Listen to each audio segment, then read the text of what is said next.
안녕하세요. 저는 41살 된 여자고요. 항상 사연 들으면 감정이입을 하면서 듣곤 했는데 제가 여기에 사연을 보내게 될 줄 몰랐네요. 저는 어릴 때부터 부족함 없이 자랐습니다. 흔히들 말하는 금수저 정도까지는 아니어도 은수저 정도는 되는 것 같네요. 아무튼 저는 어릴 때부터 부족한 것 없이 자랐습니다. 형제도 없어서 저는 항상 부모님에게 1순위였고 제가 필요한 게 있으면 부모님이나 할아버지, 할머니께서 빠르게 해결해 주셨죠. 그래서 저는 아주 어릴 때는 모든 사람이 다 이렇게 사는 줄 알았습니다. 하지만 그렇다고 부모님이 돈을 펑펑 쓰시는 건 아닙니다. 저희 집안은 할아버지의 자수성가로 이루어진 은수저 집안이었으니까요. 그래서 돈에 대한 건 할아버지가 많이 알려주셨습니다. 돈이 없으면 무시당한다는 말이 있지만 돈이 있어도 무시당한다. 그러니 항상 겸손하게 살아야 한다면서요.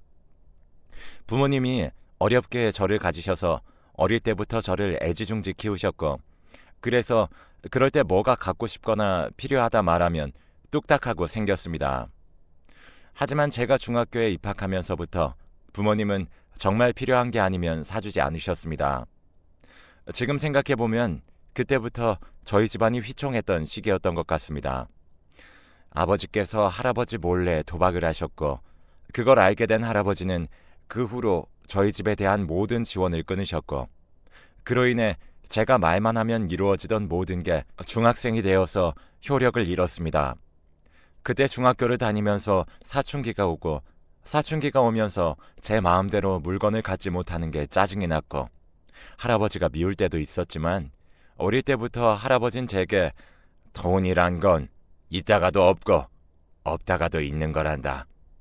그러니 돈은 있을 때나 없을 때나 소중하게 다뤄야 하는 거야. 라며 매일 돈에 대해 알려주셨기에 지금은 있다가도 없는 중이구나.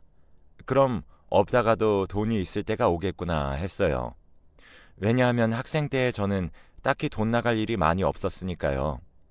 그리고 간혹 할아버지가 학교 앞으로 찾아오셔서 부모님 몰래 용돈을 주고 가셨기에 저는 그 당시 딱히 힘들다고 살 정도는 아니었습니다.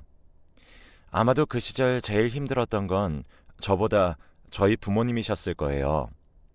모든 지원을 다 끊으신 할아버지, 그리고 정신을 차리지 못한 아버지는 여기저기 돈을 빌리며 더 심하게 도박을 하였고, 제가 고등학교에 진학하기 전에 엄마가 저를 할아버지 댁에 맡기면서 아버지의 소식은 제대로 알 수가 없었습니다. 그렇게 할아버지 댁에 살면서 고등학교에 진학하였고, 할아버지는 저에게 돈의 개념에 대해 하루도 빠짐없이 말씀하셨고, 고등학교 때부터는 정말 최소한의 용돈만 주셨습니다. 학교 갈 교통비 정도만 주셨어요. 그렇게 할아버지는 아빠를 대신해 아빠 역할을 해주셨고, 그렇게 저는 대학교에 입학하게 되었습니다. 대학교 입학하고 나서는 저에게 주시던 모든 지원을 끊으셨고, 저는 대학생이 된 후 처음으로 아르바이트를 하면서 그제야 돈이 정말 벌기 힘든 거였다는 걸 몸소 깨달았습니다. 힘들게 1시간을 일해야 버는 돈을 저는 어릴 때부터 너무 쉽게 얻었고, 그렇게 쉽게 얻은 기회를 분명 아버지도 얻으셨겠죠. 그래서 그 기회를 아버지는 도박으로 몽땅 날려버리셨고, 아무튼 그렇게 저는 생애 첫 알바로 번 돈으로 뭘 해야 할지 몰라 할아버지께 물었고, 할아버지께서는 적금을 넣으라고 하셔서 그렇게 저는 알바 월급의 80%를 적금에 넣었어요. 그리고 최소한의 돈으로만 생활을 했습니다. 그러던 중 대학교에서 과팅을 나가게 되었고, 그 과팅에서 지금의 남편을 만나게 되었어요. 처음으로 남자와 말을 해보고 재밌게 놀다 왔는데, 그 후 지금의 남편과 자주 마주쳤고, 그걸 인연으로 저희는 빠른 속도로 연애를 시작하였습니다. 남자친구와 하루하루 재밌게 보내던 중 남자친구가 군대를 입대하게 되었는데, 남자친구는 입대 하루 전날 저에게 이별을 고했고, 저는 헤어질 수 없다고 기다리겠다고 말한 후 그렇게 남자친구가 제대할 때까지 기다렸습니다. 남자친구 제대하기 전 저는 다니던 대학교를 졸업을 하고 취업을 하였죠. 그러던 중 남자친구가 제대를 하고 그렇게 저희는 다시 만나게 되었습니다. 남자친구도 대학을 졸업하고 취업에 뛰어들었지만 생각보다 취업이 쉽지 않았죠. 그래도 포기하지 않고 노력한 끝에 중소기업에 들어갈 수 있었고, 그렇게 저희는 각자 원하던 직장에 취직해 대학교 연애 때와는 다른 조금 더 풍요로운 연애를 했습니다. 여행도 자주 다니면서 보냈고, 그렇게 연애 8년 만에 남자친구의 프로포즈로 저희는 결혼하게 되었습니다. 신혼집은 작은 집부터 시작하고 더 큰 집으로 이사가기 위해 돈을 착실하게 모았는데, 중간에 힘든 적도 있었지만 남편은 항상 저를 다독이며 여보, 우리 아주 조금만 참으면 더 좋은 곳으로 갈 수 있을 거야 했습니다. 남편의 말대로 조금 더 고생을 하니 원하던 집으로 이사갈 수 있을 만큼의 돈이 모였습니다. 그러던 중 할아버지의 부고 소식을 듣게 되었고 남편과 함께 상을 치렀습니다. 장례식장에 아버지가 찾아와 정말 슬프게 우셨던 모습이 아직도 기억에 남아있네요. 그렇게 할아버지의 장례를 치르고 슬픔에 잠겨 있는데 할아버지께서 손녀인 저에게 건물 하나를 남기셨다는 소식을 듣게 되었습니다. 나중에 제 생일날 주시려고 하셨다고 하는데, 그렇게 저는 젊은 나이에 건물주가 되었고 이사 가려고 했던 저희는 할아버지가 주신 건물의 위층에 살기로 하였습니다. 그렇게 이사를 오고 매달 월세를 받으면서 열심히 살아가던 저는 얼마 전에 충격적인 일을 겪었습니다. 어느 날부터인가 월세가 한 달, 두 달 밀리는 사람들이 점점 늘어났고, 그 사람들을 내보내고 다른 사람을 들이고 얼마 지나지 않아 또 밀리는 상황이 반복되었죠. 그래서 저는 요새 경제가 많이 힘든가 하고 한동안은 눈을 감아주었습니다. 하지만 4개월이 되어도 월세를 내지 않아서 찾아가 말을 하니 세입자는 4개월 동안 한 번도 밀린 적이 없고 계좌이체로 매달 월세를 내고 있었다고 했죠. 월세를 계속 받고 있던 건 제가 아닌 바로 제 남편이었어요. 저는 그날 밤 남편에게 어떻게 된 일인지 물었고, 남편은 얼마 전부터 돈이 필요해서 그랬다고 저에게 미안하다며 말하려고 했는데 요새 일이 바빠 깜빡했다고 하더군요. 그래서 저는 어디에 돈이 필요한데 말을 하면 줄 거 아니야. 아무리 돈이 필요해도 월세를 그렇게 받아가면 안 되지. 그리고 월세를 받아갔으면 나한테 말을 해줘야지. 나는 여태 그 집이 월세 안 내는 줄 알았잖아. 혹시 내가 잘못해서 내쫓았으면 어쩔 뻔했어? 하니 남편은 그냥 미안하다며 얼버무렸습니다. 그리고 남편은 지금까지 받은 월세를 돌려주겠다고 했고요. 저와 남편 사이에는 아이가 없어서 월세를 모아 나중에 아이를 위해 쓰거나 저희 노후 자금으로 쓰려고 모으고 있던 건데, 남편이 그렇게 허무하게 써버리니 저는 너무 화가 났습니다. 저는 계획적인 사람이라 계획이 틀어지는 걸 별로 좋아하지 않았기에 남편에게 그날 뭐라 했더니 남편은 되려 제게 큰 소리를 치면서 남자가 쓸 곳이 있다면 그런가 보다 하지 어디 여자가 알려드냐? 라며 갑자기 제게 언성을 높이며 화를 냈고, 저도 남편에게 아니 지금 내가 틀린 말 했어? 당신이 그렇게 하면 계획이 틀어지기도 하고, 그리고 이 건물은 우리 할아버지가 놔주신 거야. 건물주는 난데 왜 당신 맘대로 세입자들한테 말해서 월세 계좌를 바꾸는 거야? 그걸 들은 남편은 네 건물? 너 건물 하나 있다고 하늘 같은 남편 무시하는 거야? 아니 내가 돈 쓸 곳이 있다고 말했잖아. 내가 하나하나 너한테 다 얘기해야 돼? 내가 네 아빠처럼 도박이라도 할까봐? 나는 자존심도 없냐? 하며 현관문을 쾅 닫고 나갔습니다. 그걸 보고는 저는 정말 어이가 없었습니다. 정말 다정하고 배려심이 많은 사람이었는데 제가 건물을 상속받고 한 1년 정도 지난 후부터 사람이 저렇게 변해버렸습니다. 사소한 걸로 화내고 짜증내더니 이젠 저 몰래 월세를 가로챈 겁니다. 남편에게 가로챘다는 표현이 안 좋긴 하지만 저도 기분이 좋지 않았고, 본인이 뭘 잘못했는지 모르면서 괜히 모면하려고 이러는 것 같아 기분만 더 좋지 않았습니다. 그렇게 그날 남편은 집으로 돌아오지도 않았고 또 전화도 받지 않았어요. 걱정되는 마음에 밖으로 찾으러 나갔지만 남편이 어디에 있는지 알 수가 없었고, 그렇게 새벽까지 찾다가 결국 집으로 돌아왔죠. 그리곤 이게 외박할 정도로 화날 일인가 싶어서 아침 될 때까지 혼자만의 생각에 빠졌고 남편의 입장에서 생각해 보았습니다. 이번에 처음이기도 하고 저한테 말은 못했지만 남편이 돈 쓸 곳이 있는데 부족해서 그랬나 보다 하고 이해하기로 했습니다. 그렇게 아침이 되어 저는 밤새 한숨도 못 잔 상태로 출근 준비를 하고 메모지에 어제는 내가 미안해. 생각해보니 당신을 너무 몰아붙인 것 같아. 다음엔 제대로 말해주면 좋겠어.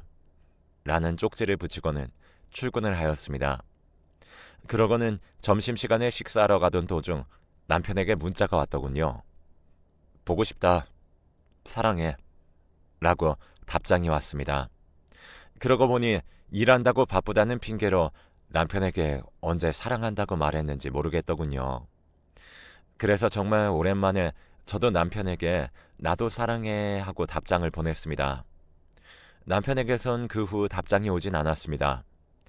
그렇게 그날 퇴근하면서 남편이 좋아하는 소고기를 사고 집으로 향했고 집으로 와서 그날 남편과 맛있게 먹었습니다. 남편에게 어제 일에 대해 기분 나빴다면 미안하다고 말하니 남편은 괜찮아 했고 어제 일로 잠을 못 잔 저는 씻고 바로 잠이 들었습니다. 그러다 중간에 잠이 깨서 옆을 보니 남편이 없었습니다. 그래서 화장실 갔나 보다 했는데 집안에는 인기척이 느껴지지 않았고 시간을 확인해 보니 그때 시간은 새벽 3시를 가리키고 있더군요. 이 새벽에 갈 곳이 없는데 대체 남편이 어디 간 건지 생각하던 중 저는 다시 잠이 들었고 아침에 눈을 번쩍 뜨고 옆을 보니까 남편이 옆에서 자고 있었습니다. 그래서 저는 어제 내가 꿈을 꿨나 보다 했죠. 출근 준비를 하면서 남편을 깨우고 대충 아침을 차려준 뒤 저는 토스트를 데워서 길을 나섰습니다. 공동현관을 나서니 3층에 사는 젊은 여자가 있었고 그 여자는 저를 향해 가벼운 목례 후 싱긋 웃었습니다. 저는 그 여자에게 아침 일찍 출근하시나 보네요 했고 여자는 그런 저에게 남자친구랑 같이 출근하기로 해서요 라곤 하더군요. 저는 그렇구나. 좋은 하루 되세요 하곤 서둘러 출근을 하였습니다. 3층 여자는 이사 온 후 한 번도 월세를 밀린 적이 없어서 제가 기억했습니다. 그리고 명절마다 제가 전 세대에 명절 선물을 돌리는데 항상 그 여자분은 감사하다며 답례를 줘서 제가 참 요즘 사람 같지 않네 하고 생각했었거든요. 그러던 어느 날 그날도 어김없이 출근을 하는데 그 3층 여자가 공동현관 앞에 서 있기에 오늘도 남자친구 기다리나 봐요? 하니 깜짝 놀라며 뒤돌아보았고 저는 미안해요. 놀래키려던 건 아니었는데 아니에요.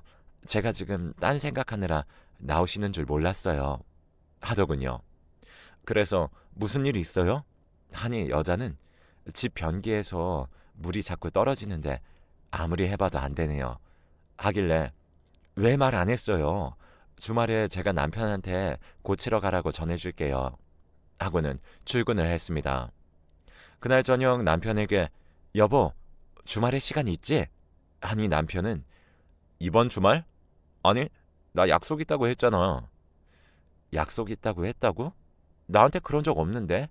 아니, 남편이 무슨 소리 하냐면서 중요한 약속이 있다고 하더군요.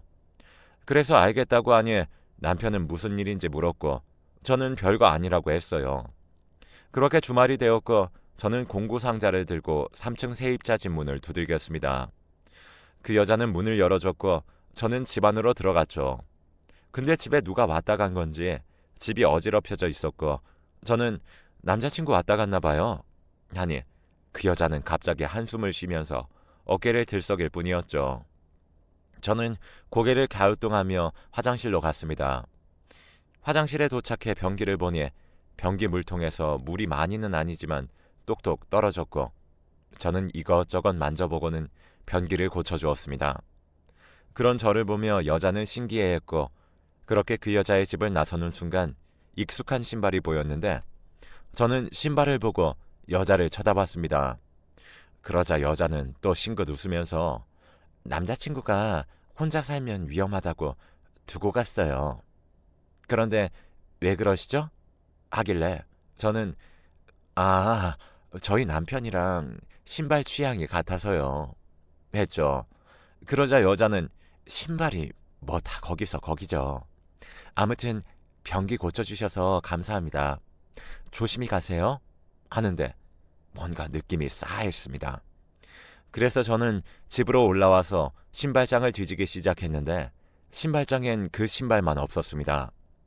그 신발은 남편이 정말 아끼는 신발이라 저도 잘 못 만지게 했던 신발이거든요. 그래서 남편 신발 중에 그 신발만 기억에 많이 남았거든요.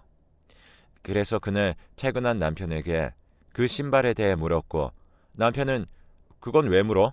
하길래 아니 그냥 오늘 무심코 신발장을 봤는데 당신 아끼는 거라고 했는데 안 보이길래 그래서 물어보는 거지. 왜긴 왜야. 하니 남편은 아 망가져서 버렸어 라고 했습니다. 망가졌다고? 신발이? 하니 응 하고 대답했습니다. 그 신발은 남편이 연애 초기 때부터 아끼던 신발이었고 한 번도 신은 걸 본 적이 없던 신발이었기에 저는 망가졌다는 말이 의아할 뿐이었습니다. 그렇게 저녁을 먹고는 잠이 들었는데 얼마나 잤을까요? 거실에서 대화하는 소리가 들려 잠에서 깼습니다. 남편은 누군가와 대화 중이었고 대화 내용엔 나도 보고 싶지. 근데 오늘은 안 될 것 같은데 어쩌지? 오빠가 내일 아침에도 데려다 줄게. 그러니까 기분 풀어. 하는데 그 말을 듣는 순간 저는 얼어붙었어요. 왜냐하면 희미하게 들리던 상대 목소리는 오늘 제가 변기를 고치러 갔던 3층 여자였기 때문입니다. 저는 너무 놀라 어찌해야 할지 모르고 우왕좌왕했습니다. 그리곤 머릿속엔 오늘 변기 고치고 나올 때 봤던 신발이 떠올랐죠. 저는 단순히 신발만으로 의심하기엔 무리가 있는 것 같아서 일단은 모르는 척하고 지켜보기로 했습니다. 주말 동안 저는 많은 생각을 하였고 머리가 복잡한 상태로 출근을 하는데 그날도 그 3층 여자를 만나서 저는 안녕하세요. 오늘도 남자친구 기다리세요? 하니 3층 여자는 절 보며 네? 라며 짧은 대답을 하면서 계속 저를 쳐다봤습니다. 저는 왜요? 제 얼굴에 뭐 묻었나요? 하니 그 여자는 아니요. 그냥요. 했고 저는 찝찝한 기분으로 출근을 해야 했습니다. 그리곤 그날 저녁에 남편에게 물어봤습니다. 당신 혹시 3층 여자 알아? 그러자 남편은 갑자기 표정이 어두워지더니 뭐? 라고 물었고 저는 남편에게 3층 젊은 여자 아냐고 물었어. 하니 남편은 알지. 우리 세입자인데 모를 리가 있나? 했습니다. 저는 아니 그런 거 말고 당신 그 여자랑 무슨 사이야? 하니 갑자기 남편은 표정이 급격하게 변하더니 계속 저에게 당신이 무슨 말을 하는지 모르겠네 라는 말만 반복할 뿐이었습니다. 사실 나 다 알고 있어. 그러니까 이제라도 다 털어놔. 그럼 눈 감아줄게. 하고 남편을 한번 떠보았는데 남편이 새하얗게 질려서 저를 보더군요. 그때 아, 이 사람 진짜 그 여자랑 뭐가 있구나 라는 직감이 왔어요. 남편은 거짓말에 소질이 없었고 거짓말하면 얼굴에 다 티가 나는 사람이었거든요. 남편은 그걸 모르는지 저에게 계속 뭘 아냐고 물을 뿐 다른 말은 하지 않았지만 그 순간 누군가 저희 집 문을 두들겼습니다. 저는 이 시간에 집에 올 사람이 없는데 누구지라는 생각으로 문을 여니 문 앞에는 그 여자가 서 있더군요. 그래서 제가 무슨 일이시죠? 하니 그 여자는 사모님께 드릴 말씀이 있어요. 잠깐 들어가도 되나요? 묻더군요. 저는 그러라고 하고 집으로 데리고 들어오고 남편을 보니 남편은 그 여자를 보고 눈동자가 흔들리는 게 보였습니다. 그리곤 여자가 저 사실 사장님 만나고 있어요.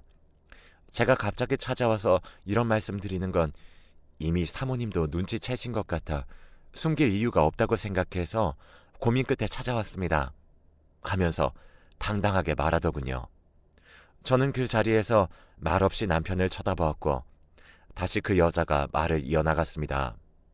사모님, 사장님이 저를 엄청 좋아하시는 거 아시나요? 저도 뭐 사장님이 싫진 않아요.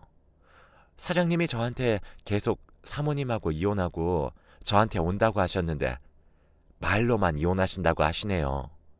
그래서 말인데 어차피 사장님은 저랑 바람 피우신 거고 저도 바람 피웠다고 인정하니까 사모님은 이혼 좀 해주세요. 제 뱃속에 있는 아기도 생각 좀 해주시고요. 라고 하는데 기가 차더군요. 바람난 여자가 우리 집에 와서 이렇게 고개 빳빳하게 들고 말을 하는데 뒤통수를 세게 얻어맞은 기분이었습니다. 무엇보다 둘 사이에 생긴 아기라니. 언제부터 둘이 그런 사이였죠? 여자는 또 싱긋 웃으면서 제가 여기 이사 오기 전부터? 그러는데 그렇다면 못해도 지금 둘이 만난 지 1년은 넘더군요. 정말 어이가 없던 와중에 그 여자가 또 말을 했습니다. 이 건물 팔면 얼마나 나오려나? 아줌마, 어차피 우리 사장님 안 사랑하잖아요. 아줌마가 좋아하는 건 사장님 건물이라 그러던데 아니에요? 저는 어이가 없어서 웃었고 남편은 제게 아니야 여보, 당신이 생각하는 그런 거 아니야 하면서 갑자기 그 여자를 향해 그만하시죠. 장난도 정도껏 하셔야죠. 하는데 저를 얼마나 등신으로 보면 이 상황에서도 저러나 싶었습니다. 저는 남편에게 우리 이혼해야겠다 하니 남편이 갑자기 무릎을 꿇으며 잘못했다며 싹싹 빌었습니다. 그런데 그 모습을 본 여자는 어이가 없다는 듯 콧방귀를 끼며 남편을 쳐다봤고 남편은 진짜 눈물을 글썽이면서 싹싹 빌었습니다. 그 모습에 여자는 남편을 일으켜 세우며 오빠는 자존심도 없어? 왜 오빠가 무릎을 꿇어? 비는 건 저쪽에서 빌어야지 하는데 제가 그게 무슨 말이냐고 물으니 그 여자는 아줌마, 우리 오빠랑 헤어지면 빈털털이잖아요. 아줌마가 이혼해주면 오빠 건물 팔아서 아줌마 집 하나 구할 정도 돈은 줄게요 하는데 대충 상황을 알겠더군요. 남편은 이 건물이 자기 건물이라고 여자에게 접근을 했고 그렇게 그 젊은 여자와 바람을 피우기 시작했던 겁니다. 세입자 월세를 빼돌렸던 건 이 여자에게 선물을 사주기 위해서였고 전에 사랑한다던 문자도 제가 아닌 이 여자에게 보내려고 한 건데 저한테 잘못 보낸 거였습니다. 그 밖에도 남편이 흘린 증거들이 많았지만 바쁘다는 핑계로 제가 지나친 것들이 많더군요. 그렇게 한 번, 두 번 안 들키다 보니 남편은 점점 더 대담해졌고 혹시 들킨 것 같거나 제가 의심하는 것 같으면 먼저 선수 쳤다고 하더랍니다. 그리고 더 큰 충격은 남편이 회사를 그만둔 지 오래되었더군요. 저희가 돈은 서로 각자 관리하자 해서 그렇게 했는데 그걸 이용해 남편은 회사를 다니다가 그만두었고 수입이 없으니 제 건물에서 나오는 월세를 받아내며 그걸로 살아오고 있었습니다. 그러면서 남편은 자기가 바람 피운 게 저의 무관심 때문이라며 제 탓을 했고 저는 남편에게 이혼하자고 하고 집에서 나가라고 했습니다. 그 바람난 여자도 원룸에서 방 빼라고 소리쳤죠. 현재는 이혼 소송 중입니다. 아직 해결되지 않은 게 많지만 정말 너무 어이가 없네요. 남편은 매일 저에게 이혼하면 자기는 죽겠다면서 협박 문자를 보내오고 무엇보다 둘 사이 생긴 아이를 낳겠다고 합니다. 지금 가장 다행인 건 남편과 저 사이에 아이가 없다는 거예요. 그래서 깔끔하게 이혼을 했고 남편 일을 다 잊고 산 지 어느덧 3년이 흘렀네요. 소문으로는 그 여자와 전 남편은 아기를 낳고 살다가 그 여자가 바람이 나서 이혼을 하고 남편 혼자 아이를 키운다고 하더군요. 돈도 없이 혼자 육아를 하는 전 남편을 생각하면 고생길이 훤하다 생각됩니다. 아무튼 사람은 죄 짓고 살면 안 되는 것 같아요. 그 죄값을 다 돌려받기 때문이죠. 아무튼 제 이야기는 여기까지입니다. 들어주셔서 감사합니다.